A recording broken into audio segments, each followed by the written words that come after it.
Hello, thank you everyone for attending, and we have some great presentations and topics to discuss, very timely.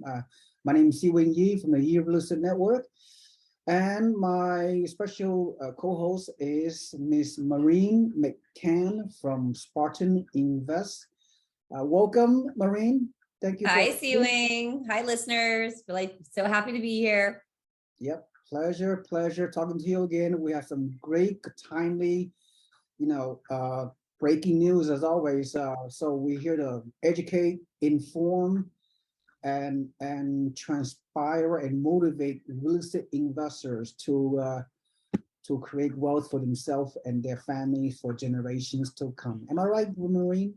And to dispel those myths out there, and let's separate fact from fiction, Seewing, shall we?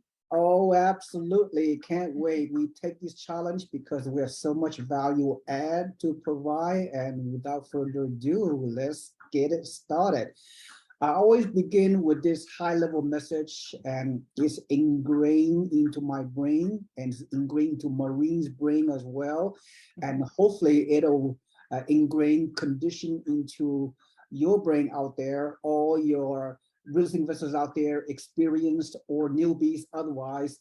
This high level quick recap is critical before we go over the core topic. So with that said, income property, rental property, especially 1 to 4 unit, single family home, residential investing, and some sprinkling, some duplex and maybe fourplex here and there in a good markets, cash flow markets that are not too expensive, that the rent will cover people's debt service with the 25% down payment. So with that said, income property is history's most powerful and proven and tax favored multi-dimensional real estate asset class. It has done over better than any other asset class, stocks and bonds and Bitcoin and crypto, whatever the flavor of the day out there. It beats them over time. History has proven it because we have 5 dimensions of a wealth building with a rental property, which is income, which is cash flow, passive income, positive cash flow over time, and depreciation, which is part of the tax benefit, which we will go over on a subsequent presentations today. And then great tax benefit, right? And who does not want to pay as little taxes as possible? And equity growth, real estate investing over time has achieved more wealth than any other type of investors out there. And appreciation, part of the equity growth, and leverage, the power of using 30-year mortgage. That is a hedge against inflation. You leverage your debt. You will only put in 25 cents to the dollar and allow the mortgage lenders out there to share most of the risk for your investment housing purchases. Wow, what a racket. Yeah, you have any slight thing you wish to add to this powerful big picture, high level? I do, actually, I do. I love this because once real estate investors really understand these multiple ways that a hard asset pays you is really important. And so something to just think about as you guys are tuning in, if you're an experienced real estate investor, we have, Seewing, myself included, right? We've always approached a deal, evaluating a property really by the cash flow. We followed this cash flow model in my 13 years career, 20-year career for you, Seewing, right? But we've operated in a low interest rate environment, right? We've operated in a very low interest rate environment for a decade or more. And so everyone is really conditioned and focused on the cash flow. So what we have to do when you look at this, the multiple ways, sometimes income, your cash flow is going to produce a higher yield than your appreciation. Other times when the economic cycle changes, your appreciation is going to outperform your cash flow. Your leverage benefit, of loan pay down, that's always going to stay the same. So there are some variability in the 5 ways that you earn. Some economic cycles, you're going to do better on the cash flow. Other economic cycles, you're going to do better in the appreciation. And as interest rates rise, and may continue to rise throughout the rest of 2022, 2023, we'll see what happens there. But as you guys are thinking about making a decision on where to put your capital at the moment, Seewing and I are going to take you through history and take you through what has worked and what continues to work despite the headwinds, the strong headwind lines that you guys are hearing. So tune in, buckle up, let's go, let's check it out. Seewing, take it away. Very well said, Maureen. Thank you for this high-level thoughts that you have. All right, so with that said, today's topic will be buy, refinance, and die. Okay, it sounds honest. I know, wow. And well, anyway, just have an open mind and hear what we have to say. That's all we ask, right, Maureen? Yes. So how to create tax, okay, before we go on, let's go over a disclaimer, all right? As a matter of fact, Maureen, every video we're gonna talk about before we go to the topic, our disclaimer is this is purely educational in nature. It's all illustration purposes, and we're not giving any kind of advice. Each one of you out there must consult with your own tax advisor or with your own financial advisor to go over your unique situations to determine your risk tolerance, okay? Because at the end of the day, you're making a decision. So, yep, that is what's That's your CYA announcement. That's right, CYA. So with that said, how to create tax-free wealth with real estate investing. Who say the only guarantee in life is death in taxes? We can help you to take out the one portion of it. We can't help the inevitable, but the tax part we can definitely help you with. Some of you are thinking, okay, I'd rather take out the tax portion, but keep the tax portion. I want to live forever. No, my beauty treatments would be way too expensive. I'm good. I'm good with the Rainbow Road coming at some point in the future. Yeah. All we can do is each day that we live is precious. So make the most out of each day, because we do, from a philosophical point of view, our life is very short, even though in relationship with the universe. Yes, and we have to take care of, not only of our financial well-being, but our spiritual well-being, our physical well-being, our mental well-being. So we're just kind of focusing, guys, here on some educational, informational information that will help you really just stay focused and clear through, and cut through some of these crazy headlines. But it's really important. Take care of your health. Find joy in every day, because there is beautiful things in life. That's right. That's right. We can only control your personal economy, because you cannot control the general economy. We have no control of what's going on out there, right? So focus on your family, your personal economy, and focus on your specific real estate action plan. All right. With that said, buy, refinance, and die. What does that mean? Well, that's the beauty of real estate. So we're going to use this case example, coincidentally, with a property that within the Spartan Invest portfolio. We just sold it, though. I just sold it. That is good to know. Because when you have good properties out there, turnkey properties, they are presented by a very reputable turnkey provider, as in Spartan Invest. The properties goes very, very quickly, so no surprise there. So the buy, refinance, the die strategy is everybody's financial situation different. But our goal, I'm sure you agree, Maureen, is to as an investor, you should buy at least one or more properties as quickly as possible based on your goals, your risk tolerance, and your financial resource available. So our goal all these years that Maureen and I, our two respective organizations, how we help investors to buy You need to buy more than one rental property, right? I mean, the more rental property you buy over time, the higher the real estate portfolio you can create, that'll give you a much better chance of achieving financial independence, right? Yes. So with that said, the case example we're using today, mainly single family homes. We sprinkle in with duplex maybe here and there, which you guys have those offerings as well. So, so we start with a nice cookie cutter cash flow property for $147,000. It's located in Alabama, but the property you're buying could be anywhere in the U.S.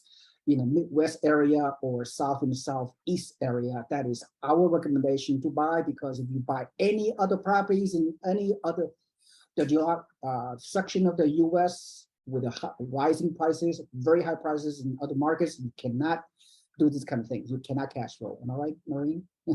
Yes. Well, I have a little funny saying. It's like, we're a little slower in Alabama, so our prices take a little longer to rise. Other markets, more popular markets, they tend to rise faster, like Texas and North Carolina, like we were talking about earlier today. But yeah. Boring is good. B&B, boring and balanced market, B&B. I like that. Anyway, $147,000 property, rents for $1,100, 25% down payment. It will give you some cash flow. So that's good. So I'm not going to go over this 10-year projection. Maureen and I covered this on a previous video, but suffice to say, we are using the example of our 10-year projection based on the multi-dimensional aspect of it. So one, of course, briefly, we're going to say, over time, your rent going to increase and your debt going to be decreased. Your property going to appreciate.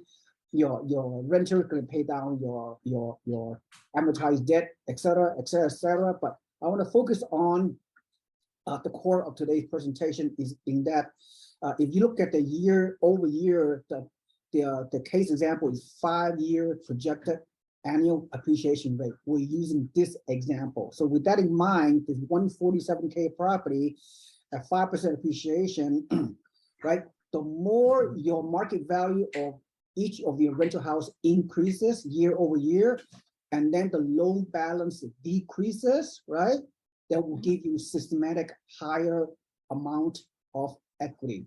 So, from an investment loan agent's perspective, although you and I are not investment loan agent, but the time where you can potentially do a cash out refinance on each of your rental properties, and hopefully you can buy a income producing asset when you do a cash out refinance. Typically, if you have a loan to value of around 75% or lower, the lender may allow you to do a cash out refinance, right, Maureen? Absolutely, yes. So giving hopefully this number you can see, Maureen, so on this one property, even if you're able to accumulate 3, 5, or 10 properties in the next 2, 3, 4 years of rental property accumulation, that's ideal, right?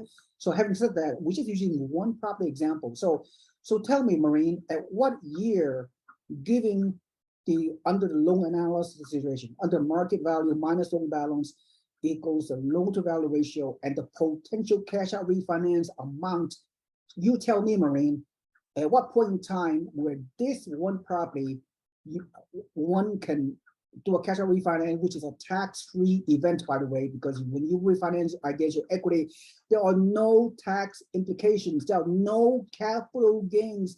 At the same time, you're keeping that said property for long-term growth, and you just take the equity out, not to go on vacation, not to buy a fancy Mercedes-Benz, not to buy some debt that goes down in value.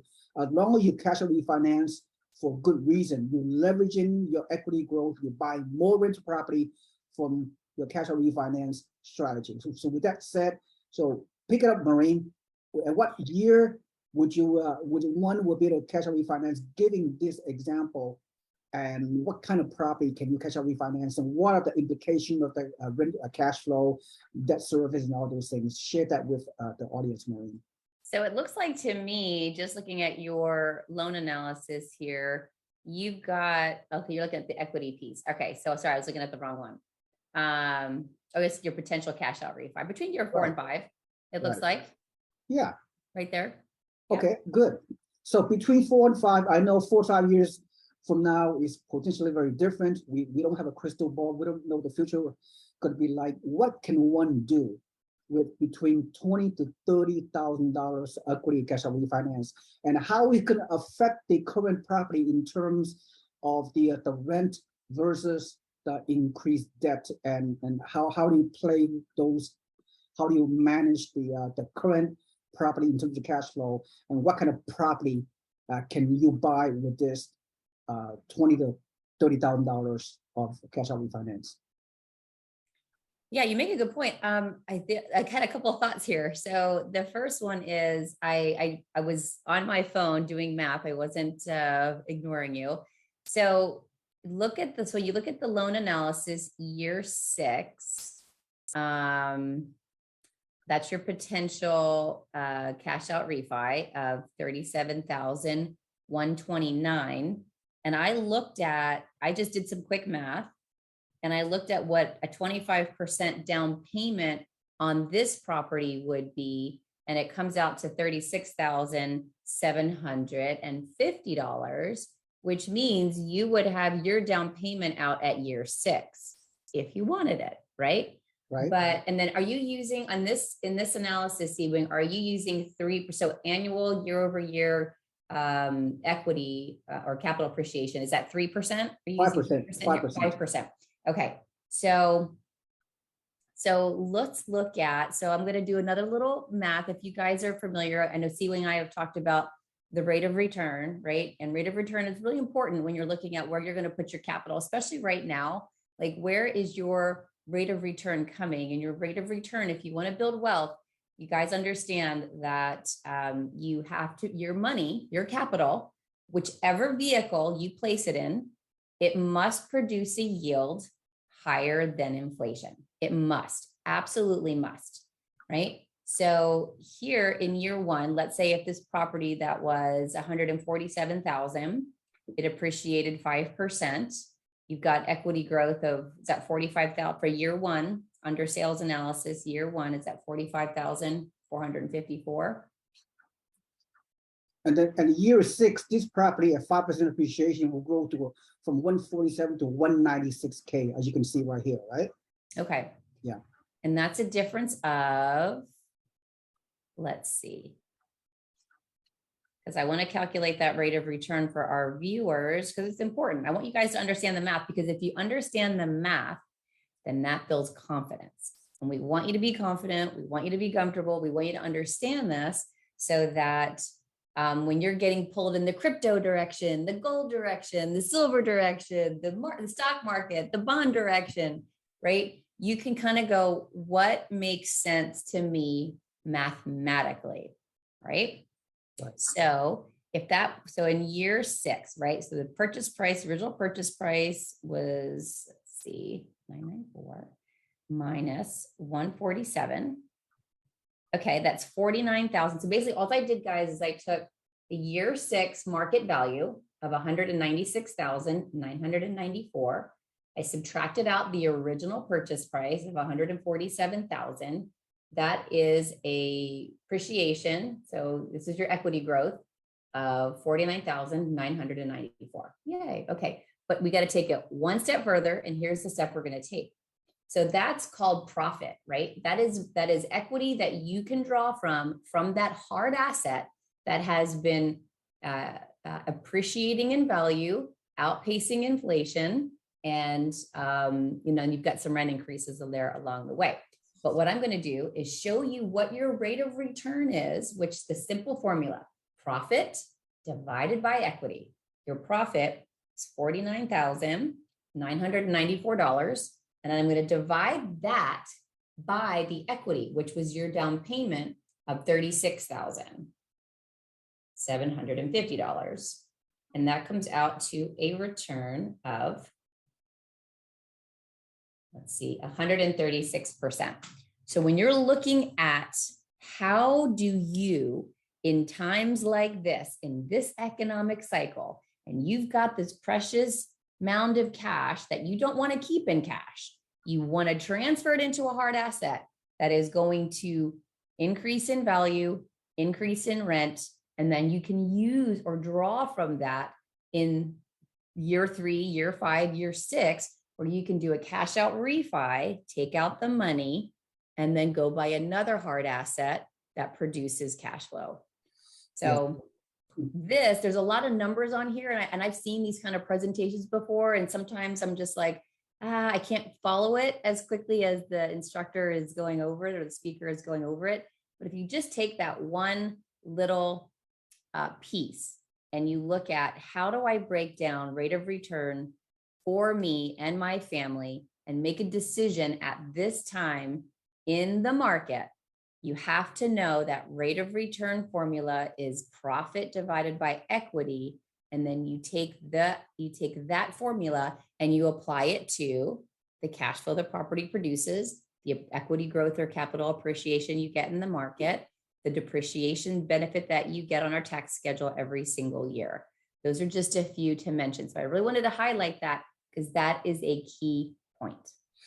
Right, exactly, Maureen. So therefore, when you cash out refinance, that again is a tax-free event, so non-taxable event that is, and then the amount of the refinance, the cost will be added into the loan balance. But at the same time, by year 6, your rental rates will increase to a point where you should still have positive cash flow with this existing property. It's just using leverage, the power of using leverage, using loan. To buy more rentals. I mean, this property you can buy with $37,000 cash out refinance. You can buy another $200,000 property somewhere in the South and Southeast Alabama, Georgia, or Mississippi, somewhere in the future. So that's how you compound your wealth. Then okay, now so just on just one property. So if you have a nice portfolio in your property. 3, 4, 5, 6, 7 portfolios. You can do a cash out refinance at least once or twice on each of your property at any 5th year interval. So now you see just do the math, right? This math is so simple. You don't need the rocket scientists to do all this. So of course, hopefully you buy a property that something that Maureen and I promote, which is turnkey property. We have property management in place, and all the whole team work for you, so you can work smartly, not work too hard. So at the end of the day, as we almost concluding this, so we have to use a long timeline for the next 10 to 15 years or even longer. Buy and hold your rental property. Don't panic. Don't freak out. Whatever economic conditions you're experiencing, whatever, just stay the course, show discipline, and then work with your loan advisor, work with your turnkey provider, such as yourself, Maureen, for your clients as well. My investors work with me over time as well. We consult with them and put a team together, tax people, financial people, make sure you're making a right decision. You're not a lone ranger, you're working as a team, right? Team, TEAM. Together, the definition of team, TEAM, is together, everyone achieve more. Team, all right? Mm-hmm. So at the end of the day, for every 6 to a year on every one of your property, you can cash out refinance to buy 1 or 2 property per one existing property. Before you know it, in about 5, 10, 15 years, instead of having 3 initial property, you have to begin with, now you have 10, 15, 20, right? And you still can, live your life or whatever you want. You don't have to be a full-time investor. You can be, because you have property management in place. So you work very smartly. You can, you make money while you're sleeping. Very, very stress-free environment. Okay, let's push forward 5 more minutes on this presentation, Maureen. So then, see, some of people are asking, should I sell my property? Should I do a 1031 tax-deferred exchange in the future? Yes. We're not saying all you should do is buy, refi, and die. Okay. Thanks for the clarification, Seewing. Right. There are many so-called exit strategies associated with every investor situation. So this strategy really makes sense if you have the discipline to hold your property over time. If you look at the magic of compound interest, whatever whatever is the appreciation rate divided into 72 divided by whatever appreciation rate, your property will double in value, right? And so it's compound over time. We discussed that on our previous video, Maureen. So at the end of the day, you do a whole bunch of cash out refinance. Sometimes you don't have to buy another property on a cash out refinance. You can take the money and run. You can take the money and go on vacation because you have the extra cushion. You have extra money to live your life at some point in the future. Now, here's a great point, right?